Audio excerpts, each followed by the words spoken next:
Hello dear students, welcome back to Hope digital.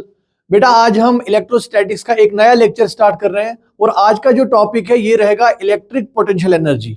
तो start करते हैं आज के टॉपिक को।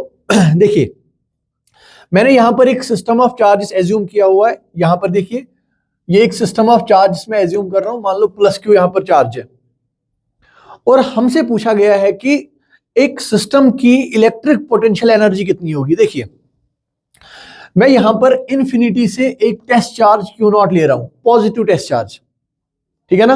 और with the help of some external force मैं इस टेस्ट चार्ज को स्लोली स्लोली कहां मूव करा रहा हूं, इस पॉइंट पी की तरफ, इस पॉइंट पी की तरफ मूव करा रहा हूं। But take in consideration one thing कि यहां पर ये जो सिस्टम ऑफ चार्ज है ना, ये पॉजिटिवली चार्जड है और ये जो टेस्ट चार्ज है ये भी एक पॉजिटिव चार्ज है। इसका मतलब है कि इस सिस्टम ऑफ चार्जेस की वजह से इस टेस्ट चार्ज पर एक रिपल्सिव फोर्स होगा, जो मैंने यहां पर दिखाया हुआ है बाहर की तरफ, इलेक्ट्रोस्टैटिक फोर्स, ठीक है ना। नाउ अब मैं क्या काम कर रहा हूं, इस एफ एक्सटर्नल की वजह से मैं इस क्यू नॉट को स्लोली स्लोली स्लोली स्लोली इस पॉइंट पी तक ला रहा हूं, ठीक है ना। यहां पर मैं आपको एक बात बताना चाहूंगा कि whenever some work is done, whenever some work is done against a conservative force, against a conservative force। Sir यहां पर कंजर्वेटिव फोर्स कौन सा है? Electrostatic force. Electrostatic force, gravitational force, ये एग्जांपल्स है कंजर्वेटिव फोर्सेस की। तो जब भी आप किसी भी कंजर्वेटिव की फोर्स के अगेंस्ट में कुछ वर्क डन करोगे तो ये वर्क डन जाया नहीं होता, रादर स्टोर हो जाता है। So whenever some work is done against a conservative force, this work done is stored, this work done is stored in the system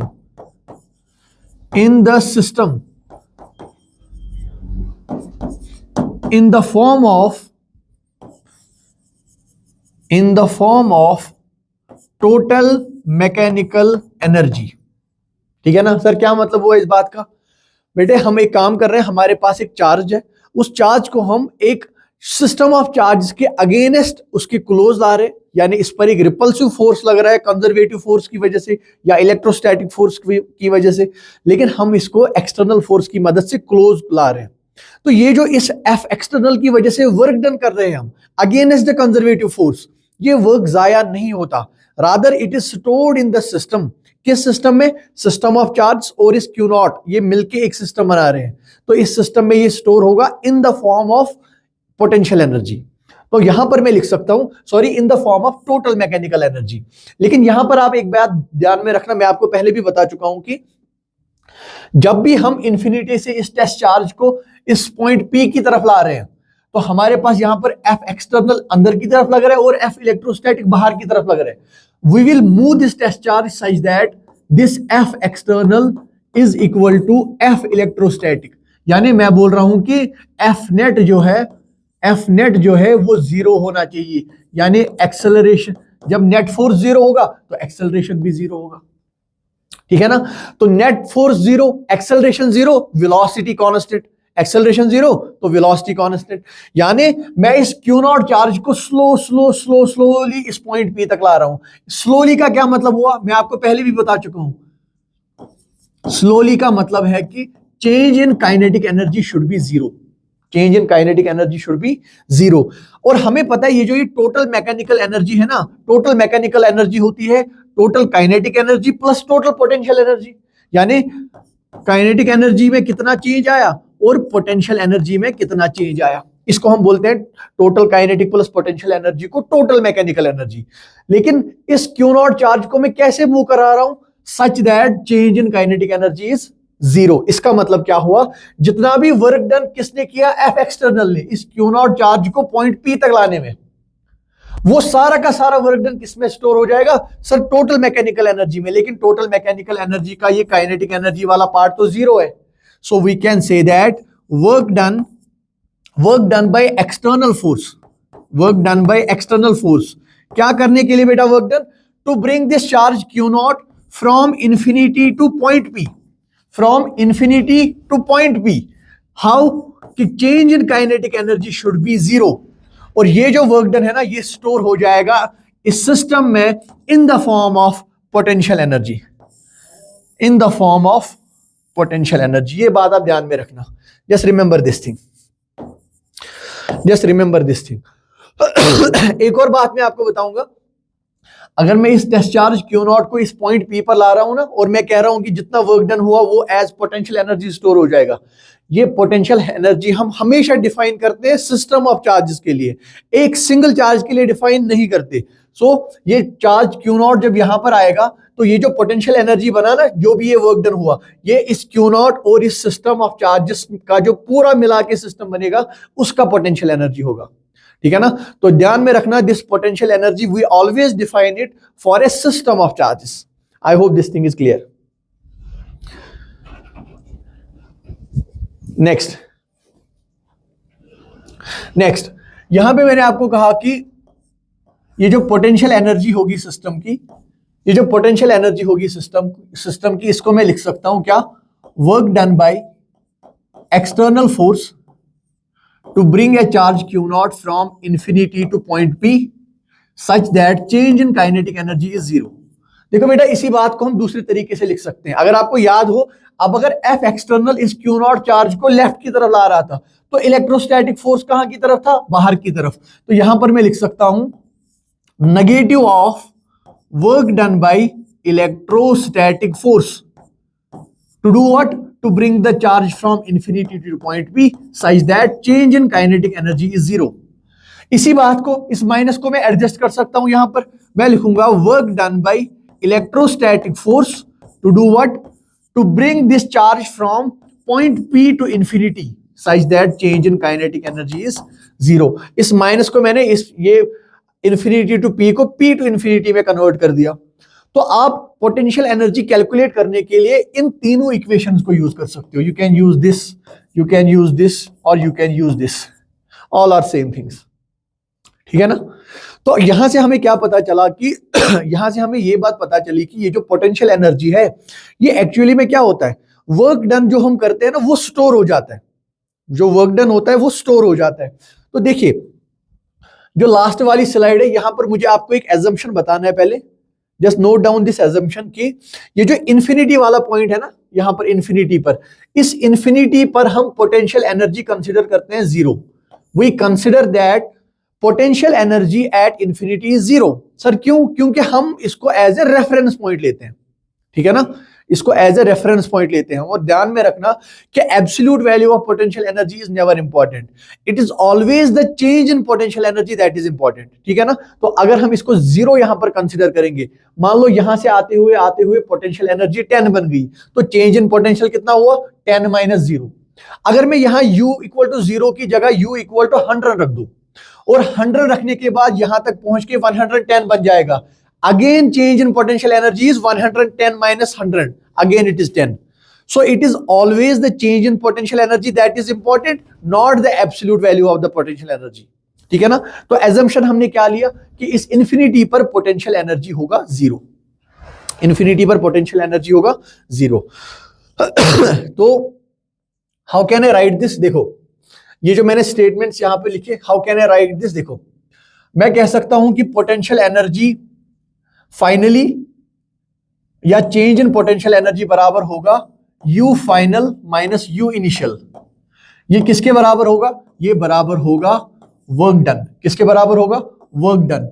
किसकी वजह से work done? Work done by external force, work done by external force to bring charge Q not from infinity to point P such that change in kinetic energy is zero.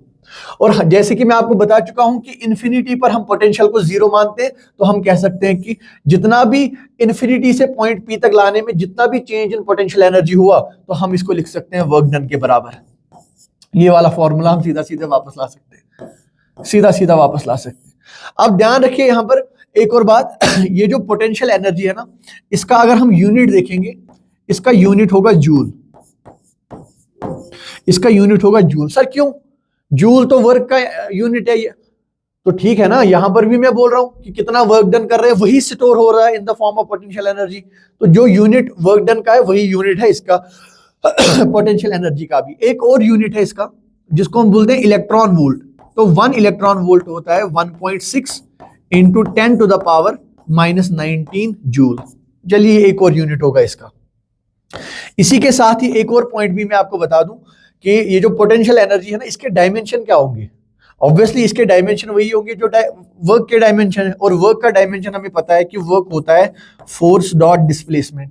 तो force का dimension क्या होता है, m1 l1 t-2, और ये जो displacement vector है यहां पर इसका क्या होगा, इसका होगा l1। तो dimension of potential energy will be m1 l2 t-2। एक और बात होगी, एक और बात मैं यहां पे आपको लिखाता हूं कि ये जो पोटेंशियल एनर्जी है ना, it can be positive, it can be negative, और इट कैन बी जीरो। ठीक है ना। Potential energy of a system, याद रखना, potential energy of a system can be zero, it can be negative, it can be positive. Sir positive और zero तो समझ आता है, लेकिन ये पोटेंशियल एनर्जी नेगेटिव होने का क्या मतलब है। पोटेंशियल एनर्जी नेगेटिव होने का क्या मतलब है, इसका मतलब होगा कि सिस्टम इज बाउंड। इसका मतलब होगा कि सिस्टम इज बाउंड। ठीक है ना। एक बाउंड सिस्टम को हम रिप्रेजेंट करते हैं नेगेटिव पोटेंशियल एनर्जी से। ठीक है ना। एक और बात जो आपको ध्यान में रखनी है, मैं आपको ऑलरेडी बता चुका हूं कि हम इन्फिनिटी को एज ए रेफरेंस ट्रीट करते हैं। ठीक है ना। और उस रेफरेंस पॉइंट पर पोटेंशियल एनर्जी कितना हम मानते हैं, zero. So infinity at a very far away point is, sorry, potential energy at a very far away point is zero. ध्यान में रखना ये बात। Okay, I hope this thing is clear. Next, now see, हम अब अपने इस potential energy जो भी हम अभी तक ये डिस्कस कर रहे हैं ना, ये कॉन्सेप्ट्स, अब हम इसको एक कंक्रीट इक्वेशन की फॉर्म में लाते हैं जो हमें एक क्वेश्चंस में यूज करना पड़ेगा। तो हम अभी पूछ रहे हैं आपसे कि electric potential energy of 2 point charges. देखिए 2 पॉइंट चार्जेस हुए मेरे पास, यहां पर एक पॉइंट चार्ज है, मान लो यहां पर एक और पॉइंट चार्ज है। ठीक है ना। और इन दोनों के बीच में जो डिस्टेंस है वो मान लेते हैं r है। मैं आपसे पूछ रहा हूं मुझे इस सिस्टम का, मुझे बता पोटेंशियल एनर्जी कितना होगा। ठीक है ना। देखो हम कैसे करेंगे इसको सॉल्व। देखिए यहां पर मैं एक एम्प्टी स्पेस रख रहा हूं, यहां पर दूसरी एम्प्टी स्पेस रख रहा हूं। ये जो मेरे पास 2 पॉइंट चार्ज है ना, मैं इमेजिन कर रहा हूं कि पहला जो ये चार्ज है ये पहले कहां पर है, ये इन्फिनिटी पर है। ये वाला चार्ज कहां पर है, ये भी इन्फिनिटी पर है। यानी ये जो मैं 2 पॉइंट चार्जेस की बात कर रहा हूं, इनिशियली मैं इनको कहां कंसीडर कर रहा हूं, इन्फिनिटी पर। जरा बता बेटा, इस वाले चार्ज का पोटेंशियल कितना होगा, पोटेंशियल एनर्जी। Sir zero. क्यों जीरो होगा, क्योंकि हमने एज्यूम किया था इन्फिनिटी पे पोटेंशियल एनर्जी जीरो। इस वाले चार्ज का बताओ। Sir zero. क्यों, क्योंकि हमने फिर से एज्यूम किया इन्फिनिटी पर पोटेंशियल एनर्जी जीरो। अब देखो, अब हमने कहा था कि इन्फिनिटी से किसी चार्ज को अगेंस्ट कंजर्वेटिव फोर्स जब लाएंगे तो ये जो वर्क डन करना पड़ गया वो कहां होगा, जाएगा, टोटल मैकेनिकल एनर्जी की फॉर्म में स्टोर हो जाएगा। देखो मैं क्या काम करता हूं, इस चार्ज को मैं स्लोली स्लोली स्लोली स्लोली कहां ले आ रहा हूं, मैं इसको यहां पर ले आ रहा हूं प्लस के ऊपर। आप मुझे बताइए, यहां पर इनिशियली कोई चार्ज नहीं है, ये वाला चार्ज इन्फिनिटी पर है। ठीक है ना। तो मुझे बताओ, जब मैंने इस प्लस चार्ज को उठा के यहां तक लाया, क्या कोई कंजर्वेटिव फोर्स का रिपल्शन था, नहीं था। इसका मतलब इस चार्ज को यहां से यहां तक लाने में मुझे वर्क डन कितना करना पड़ा, sir zero. Zero work done करना पड़ा मुझे। ठीक है ना। समझना इस बात को, जब मैंने इस प्लस क्यू चार्ज को इन्फिनिटी से यहां तक ले आया मैं, तो मुझे कितना वर्क डन करना पड़ा। सर कोई रिपल्सिव फोर्स है ही नहीं, तो किसके अगेंस्ट वर्क डन करेंगे, जब रिपल्सिव फोर्स ही नहीं है, इसका मतलब वर्क डन होगा इसका जीरो।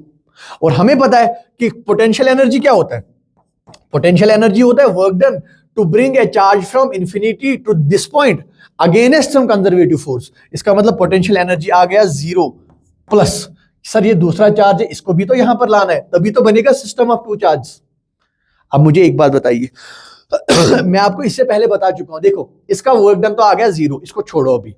अब जो ये वाला प्लस क्यू चार्ज है, आप देखिए, अगर F एक्सटर्नल फोर्स की मदद से मैं इस चार्ज को यहां ले आऊंगा, कहां पर, इस पॉइंट पर। आप देखिए जैसे जैसे ये क्लोज आता जाएगा, इस पॉजिटिव चार्ज की वजह से इस पर रिपल्शन आएगा, इलेक्ट्रोस्टैटिक रिपल्शन। यानी अब आ गया हमारे पास against the conservative force.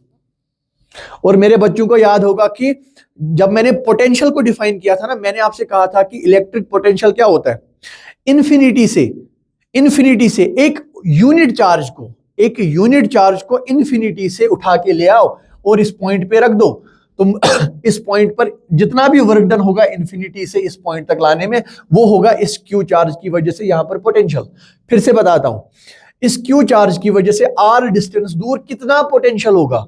Sir infinity से एक यूनिट चार्ज, मैं अगर आपको याद हो मैंने आपसे कहा था work done per unit charge, तो चार्ज को डिवाइड कर रहे थे ना, तो मैं कहना चाहता हूं कि यहां से मैं एक यूनिट ऑफ चार्ज को उठा के ले आऊंगा, उसको उठा के इस पॉइंट पर मैंने रख दिया, तो ये क्या बन जाएगा, इसमें जितनी भी वर्क डन आएगी, एक यूनिट चार्ज को यहां से उठा के यहां पर ले आओ, जितना वर्क डन लगेगा वो होगा इस प्लस क्यू चार्ज की वजह से यहां पर पोटेंशियल, ठीक है ना। और पोटेंशियल कितना होता था? पोटेंशियल होता था के क्यू डिवाइडेड बाय आर। किसकी वजह से? इस वाले चार्ज की वजह से। मान लेते हैं ये Q1 चार्ज है और ये Q2 चार्ज है, तो यहां पर Q1 है तो इसको मैं लिख सकता हूं के Q1 बाय आर। ध्यान रखना, यानी एक यूनिट चार्ज को यहां तक लाने में जो वर्क डन हुआ वो है K Q1 bye are. 2 unit को कितना लगेगा? आप कहोगे सर अगर 2 यूनिट ऑफ चार्ज लाएंगे तो वो बनेगा 2 टाइम्स के Q1 बाय आर। 3 यूनिट को कितना लगेगा? सर 3 टाइम्स के Q1 बाय आर। 100 यूनिट को कितना लगेगा? सर 100 टाइम्स के Q1 बाय आर। और Q2 यूनिट को कितना लगेगा? आप कहोगे सर Q2 यूनिट को जो वर्क डन यहां तक लाने में लगेगा वो बराबर होगा के Q1 bye are into Q2, के Q1 divided by are into Q2। और हमें पता है यही वर्क डन क्या होता है, वर्क डन स्टोर होगा in the form of potential energy, तो के Q1 Q2 divided by are. तो हमारे पास पोटेंशियल एनर्जी कितना बन गया? K Q1 Q2 divided by R, and this is potential energy of system of two charges. This is what? Potential energy of system of two charges, ठीक है ना। तो अगर मैं आपसे कहूं मेरे पास एक चार्ज है 2 कूलम, एक चार्ज है 4 कूलम, इनके बीच में डिस्टेंस है 1 मीटर, तो मुझे बताओ इस सिस्टम का पोटेंशियल एनर्जी कितना होगा? आप कहोगे सर इसका पोटेंशियल एनर्जी होगा के Q1 कितना है? 2 कूलम, Q2 कितना है? 4 कूलम, डिवाइडेड बाय आर है 1, तो इसका आंसर आ जाएगा 8K 8K जूल्स। ये इसका आंसर होगा सिस्टम ऑफ चार्जेस का पोटेंशियल एनर्जी, ठीक है ना। This is the thing that we will be using. जो हमारे क्वेश्चंस है ना उसमें हम ऐसे ही सिस्टम ऑफ चार्जेस का पोटेंशियल एनर्जी डिफाइन करेंगे। कैसे? K Q1 Q2 divided by R. I hope this thing is clear now. चलिए नेक्स्ट चलिए बेटा ये देखिए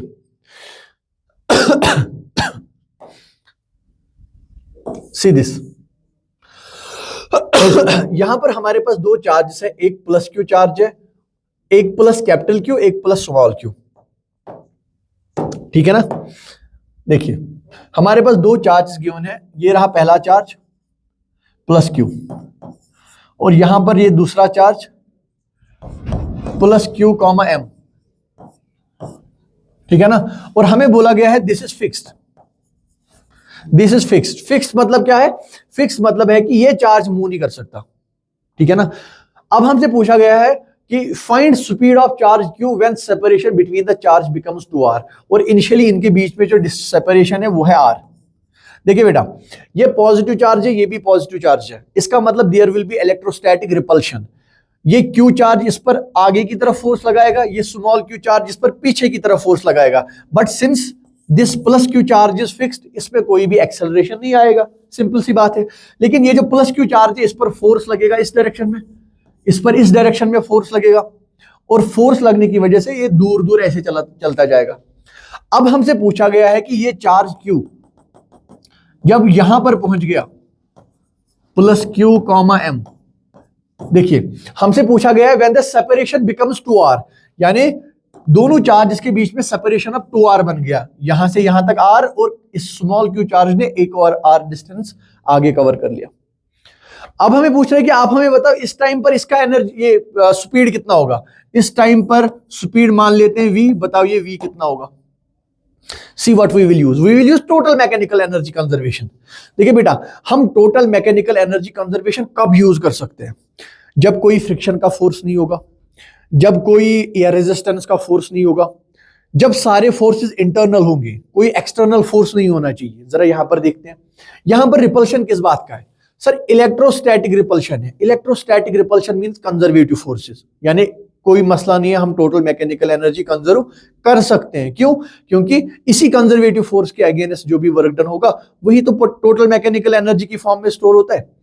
दूसरा देखो, ये प्लस क्यू चार्ज इस पर लगाएगा, यहां से एफ इलेक्ट्रोस्टैटिक, ठीक है ना। ये छोटा चार्ज इस बड़े चार्ज पर ऐसे रिपल्शन देगा, लेकिन क्या ये पॉइंट चार्ज मूव कर रहा है? सर नहीं मूव कर रहा है। क्यों नहीं मूव कर रहा है? क्योंकि ये तो यहां पर बाउंड है ना, हिंज्ड है यहां पर, तो ये हिंज जो है ना, हिंज का फोर्स आएगा इधर से एफ एच, हिंज फोर्स इस अपोजिट डायरेक्शन में। सर ये हिंज फोर्स तो एक्सटर्नल फोर्स बन गया। क्या अभी भी हम electrostatic total mechanical energy conservation लगा सकते हैं? बिल्कुल लगा सकते हैं। याद रखना, इट इज सिर्फ इतना काफी नहीं है कि एक्सटर्नल फोर्स होना चाहिए तब हम टोटल मैकेनिकल एनर्जी ना लगा पाए। अगर एफ एक्सटर्नल हुआ, उसकी वजह से वर्क डन भी होना चाहिए। तो मुझे बता बेटा, ये एफ जो यहां पर लग रहा है ना, हिंज फोर्स या एक्सटर्नल फोर्स, वो लग रहा है इस चार्ज के ऊपर, क्या वो इसमें कोई डिस्प्लेसमेंट प्रोड्यूस कर पा रहा है? नहीं कर पा रहा है। तो वर्क डन कितना होगा? Work done by this hinge force will be zero. इसका मतलब ना यहां पर कोई रेजिस्टेंस है, ना यहां पर कोई एयर रेजिस्टेंस है, ना फ्रिक्शन है, एक्सटर्नल फोर्स है, लेकिन एक्सटर्नल फोर्स की वजह से वर्क डन जीरो है। So we can use total mechanical energy conservation. और ये जो टोटल मैकेनिकल एनर्जी कंजर्वेशन है, ये हमें क्या कहता है? ये हमें कहता है कि kinetic energy initial plus potential energy initial is equal to kinetic energy final plus potential energy final. सीधी सीधी बात है ये। तो मुझे बेटा बताओ, इनिशियली काइनेटिक एनर्जी कितनी है? देखो इनिशियली तो ये तो फिक्स ही है, इसकी वेलोसिटी तो जीरो, इनिशियली ये रेस्ट पर था, यानी इनिशियली काइनेटिक एनर्जी थी जीरो। मुझे बता इनिशियली इनके बीच पोटेंशियल एनर्जी कितना? सर ये तो बन गया सिस्टम ऑफ टू चार्ज, और सिस्टम ऑफ टू चार्ज के बीच में पोटेंशियल एनर्जी क्या होता है? K Q1 Q2 divided by distance between them R. Simple सी बात है। अब देखो फाइनली क्या हुआ? सर ये फिक्स वाला चार्ज तो फाइनली भी रुका हुआ है, यानी इसमें फाइनली कोई पोटेंशियल एनर्जी नहीं होगी, सॉरी काइनेटिक एनर्जी नहीं होगी, लेकिन ये स्मॉल q वाला चार्ज मूव कर रहा है, तो इसकी काइनेटिक एनर्जी कितनी होगी? वो होगा 1/2, इसका मास है m और इसकी वेलोसिटी है v, इसका स्क्वायर 1/2 mv स्क्वायर। और इस सिस्टम का फाइनल पोटेंशियल एनर्जी कितना होगा? Sir potential energy of a system of two charges is kq divided by distance between them. Distance between them is 2r। Distance between them is 2r। और हमें क्या calculate करना है? We have to calculate this v। तो करते हैं, इसको इधर लिया बेटा, ये बन जाएगा k Q1 Q2 divided by r into 1 minus 1/2। मैंने ये k q by r common लिया तो 1 माइनस 1/2 आएगा बराबर 1/2 mv स्क्वायर के बराबर। तो 1 माइनस 1/2 तो 1/2 होगा, 1/2 कैंसिल। तो देखिए आपके पास आंसर आ गया, k Q1 Q2 divided bye rm, इसका अंडर रूट ये v के बराबर होगा। This is the answer. तो इस क्वेश्चन में सीखने वाली बात क्या है? इस क्वेश्चन में सीखने वाली बात यह है कि हम कब लगा सकते हैं total mechanical energy conservation. Point number 1, कोई भी एयर रेजिस्टेंस नहीं होनी चाहिए, कोई भी फ्रिक्शन नहीं हो। याद रखना, ये जो रेजिस्टेंस है, फ्रिक्शन है, these are all dissipative forces. ये सिस्टम की एनर्जी को डिसिपेट कर देते हैं। तो हम एनर्जी को नहीं बोल सकते कि कंजर्व है, क्योंकि जब एनर्जी डिसिपेट हो रही है in the form of heat, air resistance में डिसिपेट हो जाएगी या फ्रिक्शन में डिसिपेट हो जाएगी, देन वी कैन नॉट से कि एनर्जी इज कंजर्व्ड। ठीक है ना। और दूसरा फोर्स, कोई एक्सटर्नल फोर्स भी नहीं होना चाहिए। अब अगर एक्सटर्नल फोर्स है भी तो उस एक्सटर्नल फोर्स की वजह से वर्क डन नहीं होना चाहिए। जैसा कि यहां पर एक हिंज फोर्स था, ये हिंज फोर्स यहां पर एफ एक्सटर्नल है, लेकिन क्या इस हिंज फोर्स की वजह से इस पॉइंट चार्ज के ऊपर कोई वर्क डन हो रहा है? सर नहीं हो रहा है, क्योंकि डिस्प्लेसमेंट ही नहीं है। ठीक है ना। तो इस केस में हम क्या यूज कर सकते हैं? We can use total mechanical energy conservation here. इसी का एक और पार्ट यहां पर दिया गया है कि also find speed of charge q। इस चार्ज q का स्पीड बताओ। कब? When charge q is very very far away from q। इसका क्या मतलब हुआ? कह रहा है जब ये छोटा वाला चार्ज इन्फिनिटी पर पहुंच जाएगा तो फिर ठीक है, फिर से मैकेनिकल एनर्जी कंजर्वेशन लगा लो। इनिशियली कितनी kinetic energy? Initially kinetic energy 0। बताओ इनिशियल पोटेंशियल एनर्जी कितना? Sir k q divided by r। चलिए फाइनली बता बेटा, बता फाइनली इसका काइनेटिक एनर्जी क्या होगा? फाइनली सर फिर से 0, ये तो हिंज्ड है। अच्छा, इसका फाइनल काइनेटिक एनर्जी क्या होगा? सर 1/2 mv स्क्वायर होगा। और फाइनल पोटेंशियल एनर्जी कितना होगा? फाइनली क्या होगा, ये क्यू चार्ज तो यहीं पर है, लेकिन ये स्मॉल क्यू चार्ज इंफिनिटी पर चला जाएगा। बताओ इस पॉइंट और इंफिनिटी के बीच वाले पॉइंट में कितना पोटेंशियल एनर्जी, जीरो। इंफिनिटी पर कितना पोटेंशियल एनर्जी, जीरो। इसका मतलब है इस दूसरे वाले केस में ये वाला पार्ट कैंसिल हो जाएगा, तो वहां क्या बचेगा, K Q by R equal to 1/2 mv square. Solve it and you will get the answer. Done, okay okay, just write it down. Next next, अब देखिए एक सिमिलर काइंड ऑफ क्वेश्चन है हमारे पास, पूछा जा रहा है we have to charge plus Q and small plus Q. देखिए दो चार्ज है हमारे पास और हमें बोला गया है कि ये चार्ज जो है ना ये फिक्स्ड है, ठीक है, फिक्स्ड है। और ये जो प्लस क्यू चार्ज है ये वेरी फार का क्या मतलब लेंगे हम, कि ये इंफिनिटी पर है। इंफिनिटी के पे होने का मतलब initially potential energy zero, simple सी बात है। और हमें बोल रहा है कि ये जो प्लस क्यू चार्ज है ना इसको प्रोजेक्ट किया गया है। क्या किया गया है, प्रोजेक्ट मतलब इसको थ्रो किया गया है किसकी तरफ, प्लस क्यू चार्ज की तरफ, विद इनिशियल वेलोसिटी u। ये देखिए, is projected with speed u towards the q, find minimum separation between the two charges. आप देखिए बेटे, ये जो प्लस क्यू चार्ज है ना it is a positive charge, this small Q charge is again A positive charge. और ये small positive charge जैसे जैसे इसके क्लोज आता जाएगा इनमें इलेक्ट्रोस्टैटिक रिपल्शन बढ़ता जाएगा। इसका क्या मतलब हुआ, इसका मतलब ये जो u स्पीड के साथ मैंने इसको थ्रो किया ना, ये u स्पीड मैक्सिमम होगा, क्योंकि जैसे जैसे ये चार्ज आगे आगे आगे आगे जाएगा इस इलेक्ट्रोस्टैटिक रिपल्शन की वजह से इस पर रिपल्सिव फोर्स लगेगा और इसकी जो स्पीड है कम कम कम कम होती जाएगी। और हमसे पूछा गया है कि मैक्सिमम ये कहां तक क्लोज जा सकता है, इसके ये जो चार्ज है ना स्मॉल चार्ज क्यू, ये कितना क्लोज जा सकता है इस पर। तो ये डिस्टेंस मान लेते हैं r मिनिमम मैं लिखता हूं। इस पॉइंट पर ये जो सबसे क्लोजेस्ट डिस्टेंस इनकी बन जाएगी, इसके नेक्स्ट मूवमेंट में ये जो चार्ज है ना ये वापस ऐसे मूव करना स्टार्ट हो जाएगा। यानी मैं कह सकता हूं when the distance between the two charges is minimum, velocity of this charge is zero.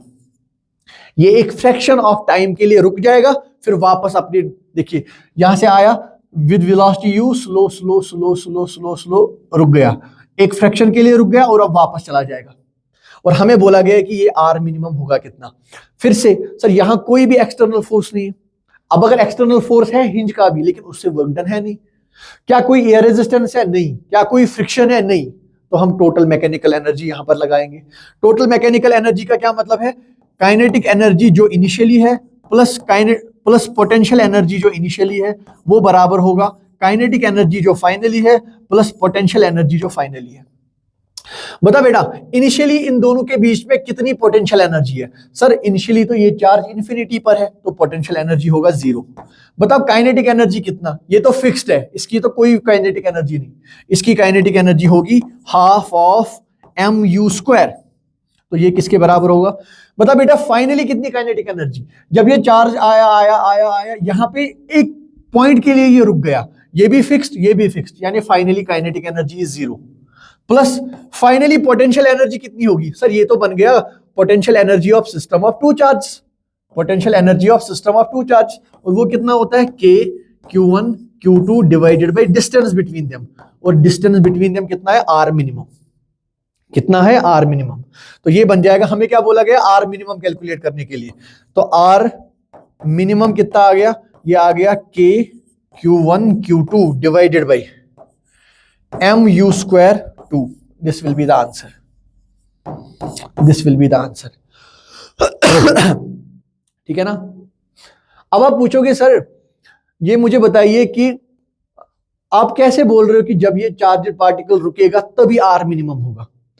I hope बेटे आपको याद होगा कि मैकेनिक्स में मैंने आपको एक कंसेप्ट समझाया था कि जब भी दो पॉइंट्स के बीच में मिनिमम डिस्टेंस होगा, जब भी दो पॉइंट्स के बीच में मिनिमम डिस्टेंस होगा तो उन दोनों पॉइंट्स को ज्वाइन करने वाली लाइन पर रिलेटिव वेलोसिटी जीरो होनी चाहिए।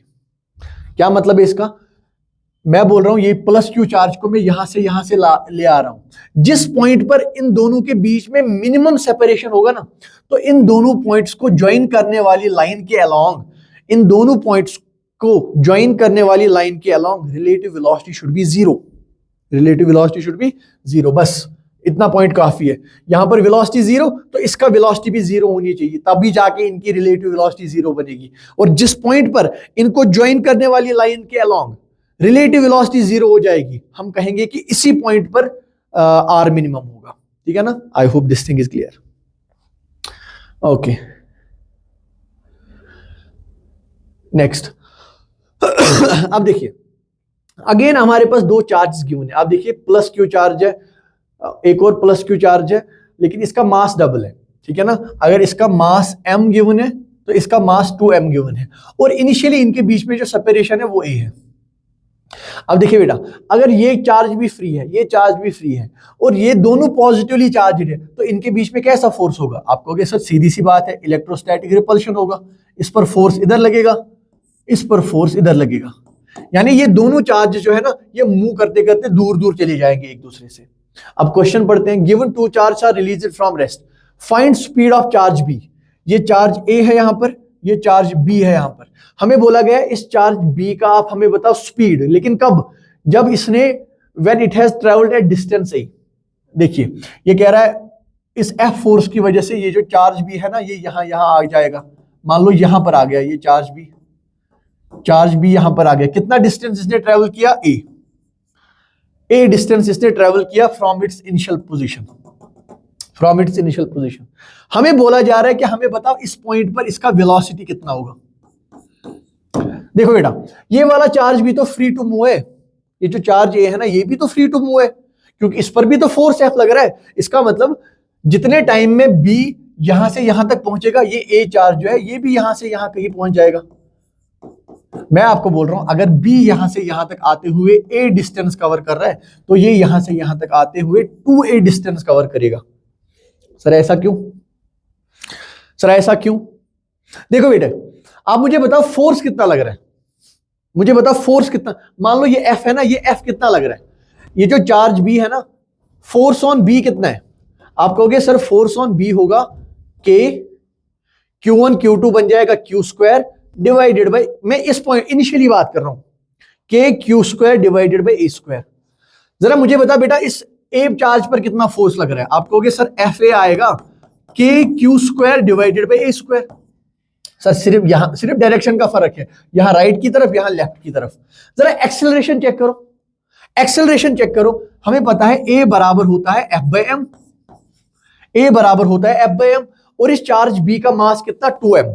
तो इस पे जो एक्सेलरेशन होगी वो होगी F डिवाइडेड बाई 2m। कितना होगा? F divided by 2m। A का मास कितना? m, तो एक्सेलरेशन कितना होगा A का? आप कहोगे sir F divided by m। इसका मतलब है इस A पॉइंट का एक्सेलरेशन किसी भी टाइम पर, at any time t, acceleration of charge A is twice acceleration of charge B। यानी जिस तेजी से B बढ़ रहा है लेफ्ट की तरफ, उसकी डबल तेजी से A बढ़ रहा है अपोजिट डायरेक्शन में। इसीलिए मैंने यहां पर लिखा कि अगर B ने यहां से यहां जाते हुए A डिस्टेंस कवर किया, तो इस A ने यहां से यहां जाते हुए 2a डिस्टेंस कवर किया। अगर ये बात आपको समझ ना आए, फिर से एक और बात बताता हूं।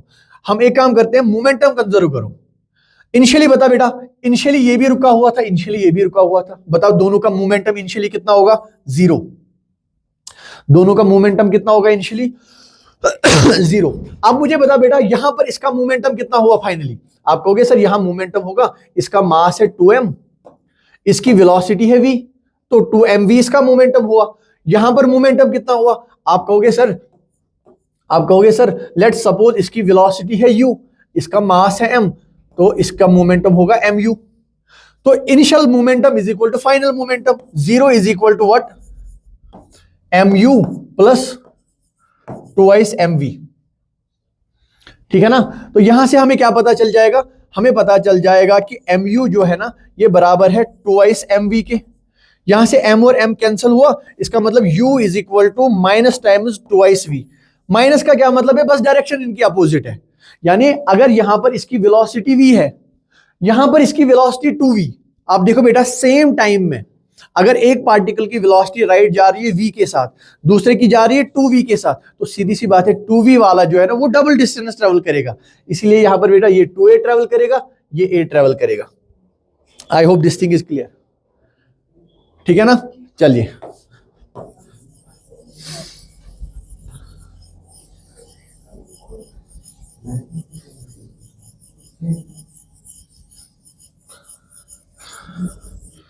चलिए अब इसको सॉल्व करते हैं हम।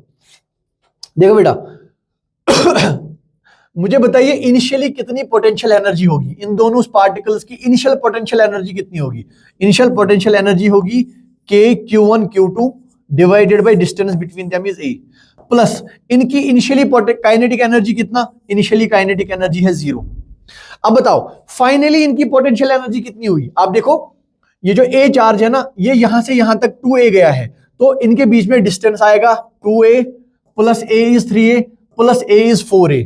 तो इनके बीच की जो पोटेंशियल एनर्जी है KQ² डिवाइडेड बाई 4A आ जाएगा। और इनकी पोटेंशियल एनर्जी कितनी, सॉरी काइनेटिक एनर्जी कितनी? अगर इसकी वेलोसिटी है v तो वो बन जाएगा 1/2 mv², यहां से जा रहा है, और इसका मास कितना है b का 2m, 1/2 2mv²। प्लस बेटा उसका मुझे बताओ, उसकी काइनेटिक एनर्जी आएगी 1/2, मास है m लेकिन वेलोसिटी डबल है, वेलोसिटी आ जाएगा 2v का स्क्वायर। ये देख लो, ये बन गया इसका इक्वेशन, बस आपको v का आंसर मिल जाएगा अब यहां से। सो आप देखिए यहां पर क्या बनेगा, KQ² डिवाइडेड बाई A, इसको यहां ले आओ, माइनस KQ² बाई A, इसमें से कॉमन ले लो तो ये बन जाएगा 1 - 1/4। तो ये किसके बराबर आ जाएगा? यहां से 2 और 2 कैंसिल, ये बन जाएगा 1/2 m4v²। तो 2 1s are 2 2s are, ये कितना बन गया? 2 mv²। तो बेटा यहां पर देखो ये बन गया mv² प्लस 2 mv²। तो ये कितना बनेगा? 4 - 1 is 3, 3 times KQ² divided by 4A, ये किसके बराबर आया? 3 टाइम्स mv²। और हमें क्या निकालना है? We had to calculate this v। यहां पर मैं इसका फाइनली आपको आंसर बताता हूं। 3 और 3 will cancel out, so we will get KQ² divided by 4am, इसका जो अंडर रूट होगा वही वेलोसिटी v के बराबर होगा। दिस इज द आंसर, ठीक है ना। तो बेटे आज का जो लेक्चर है इसको हम यहीं पर कंक्लूड करते हैं। आई होप ये लेक्चर आपको अच्छे से समझ आया होगा। इसके बाद का डिस्कशन अगले लेक्चर से कंटिन्यू करेंगे। Thank you so much.